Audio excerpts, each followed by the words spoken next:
Kije safari ya maisha Nyankole mingeo naleyewona ababyaji bane baniwelaga mwana wiso butali jalala.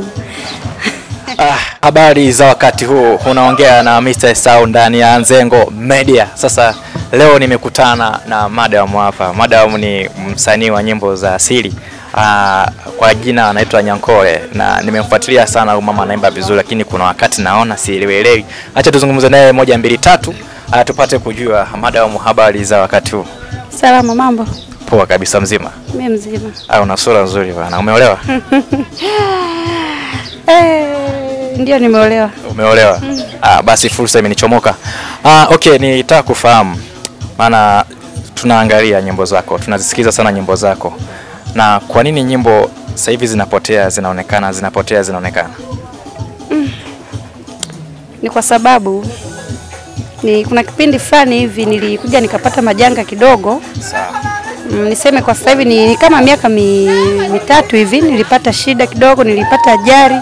Kwa hiyo ajali ilichukulia muda sana wa kusimama. Kwa sasa hivi nahisi niko sawa kabisa. Kwa sasa hivi unarudi kazini rasmi? Na hii kazi yako ya uimbaji, unajua wasanii wachache sana wa nyimbo za asili, hasa nyimbo hizi za Kisukuma. Umeanza lini na mafanikio yako ni yapi? Imekuwa ni miaka kidogo toka 2014. 2014? Yeah. Sawa. Kwa 2014 unaimba? Naimba. Mpaka sasa? Mpaka sasa. Ni nyimbo gani ambayo ushawahi kuitengeneza au kaiimba ambao inakugusa sana sema hii nyimbo kwa kweli niliimba? Labda kuna wimbo wangu unaitwa Safari ya Maisha. Safari ya Maisha? Yeah. Kwenye hiyo nyimbo ya Safari ya Maisha ulikuwa unawaza nini?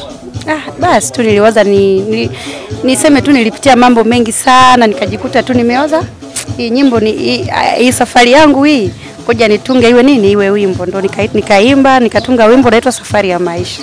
Hii nyimbo ya Safari ya Maisha unaweza kuimba kidogo kwa sekunde chache? Yeah, naweza. Hebu jaribu. Na kije safari ya maisha Nyankole mingeo naleyewona ababyaji bane baniwelaga mwana wiso butali jalala. Okay, hiyo ndio nyimbo ya Safari ya Maisha. Na wewe Madam Nyankole, ni ndio jina lako kamili au jina lako unaitwa nani? Labda tuambie. Jina langu naitwa Moshi Rajabu. Kwa Nyankole ilikuja kujaje? Nyankole bwana, basi tu nilipenda kujiita hivyo kwa sababu ni mtu mrefu, nikajiita Nyankole. Kwa make watu tukisikia mtu anaitwa Nyankole maana yake ni mtu mrefu. Ni upendeleo, lakini kwa mimi ndivyo nilipendelea hivyo nijiite Nyankole kwa sababu ni mtu mrefu. Kwa hamna majina ya watu wengine ambao wanaitwa Nyankole kwa sababu ni warefu? Wapo. Wapo Na Nyankole lazima awe wa kike? Na Nyankole hapana, hata wa kiume tu. Kwa hata mimi hapa maana mimi ni mrefu, sio tunalingana Kwa inawezekana Nyankole? Ni Nyankole lakini wewe sio mrefu. Bwana, nimekatalia kwa mimi sio mrefu. Nitaka niulize kwa swali lingine. Kwenye hizi TikTok, Facebook, Instagram, Twitter wanakupata kwa jina gani au huko haupo? Huko sipo. Huko haupo? Yeah. Hata YouTube haupo? Sipo kabisa. Kwa nyimbo zako mtu akitaka kuzipata anapitia wapi? Yaani niseme tu kwa kweli kuhusu kwanza tu niseme sije kumiliki simu kubwa. Ningekuwa bado nimeshawahi kumiliki simu kubwa, ningekuwa nimeshafungua hata akaunti yangu nini. Hapo sasa ungenipata. Wewe unakusaje simu kubwa hivyo wewe? Sijawahi. Unaona kwamba pesa ya toka uanze kufanya uimbaji uje kupata simu kubwa? Sijawahi. Hujawahi? Yeah. Unazima hata kwa mtu. Ni kazi ngumu. Umesema hii kazi umeanza mwaka gani? 2014. 2014. Kwa maana yake unapambana, mafanikio bado? Mafanikio yapo. Yapo kwa mafanikio umeanza kuona lini labda? Mafanikio nimeanza kuyaona nilivyoanza kazi ya usanii 2014, 2019. Mafanikio nikaanza kuyapata. 2019 mafanikio unaweza kuyapata. Sema ndo hivyo, changamoto za hapa katikati zilimtokea, maana alisema kwamba alipata ajali, kwa hiyo mlazimu arudi nyuma kwanza kidogo atulie, na amesema kama kuanzia sasa hivi kazi yake anaanza kufanya kazi, kwa hiyo tusichoke kumfuatilia. Japo umesema kwamba nyimbo zako sehemu ya kuzipata hamna. Kwa hiyo ukishamaliza kuimba ule wimbo unaweka wapi? Maana tunazisikia nyimbo sasa huwa zinatoka, lakini kwa sasa hivi nategemea. Unategemewa? Yeah.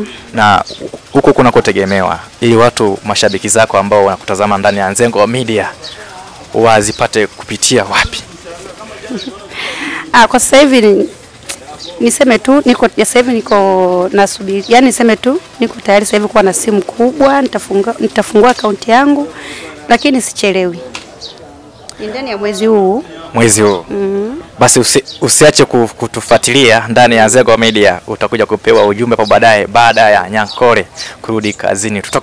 Tutakupa ni media ipi ambaye ameingia ili na wewe uwazi kumpata kwa urahisi. Umesema kwamba ni utani, kwa maana yake upo single sasa hivi? Niko single. Chimbo bwana lipo wazi. Na labda kama kuna mtu ambaye anatamani kufanya kazi na wewe, manager, je, upo tayari? Yeah, niko tayari. Na kwenda kufanya show chaka tu chaka? Yeah, niko tayari. Na nikuulize. Okay, basi ulikuwa unazungumza na Mr. Esau ndani ya Nzengo Media, basi nikukaribishe tena kwenye vipindi vingine vizuri kama hivi vya kufahamu watu, shida mbalimbali, changamoto pia na mafanikio. Labda huenda wewe umekaa umefikiria idea nini nianzishe, nini nifanye. Kama labda kuna jambo ushawahi kulifanya lakini hujai kufanikiwa, lakini ile ambao unajaribu kufanya basi waweza kufanikiwa. Nikutakie wakati ule mwema. Usisahau kusubscribe, kulike na comment ndani ya Nzengo Media.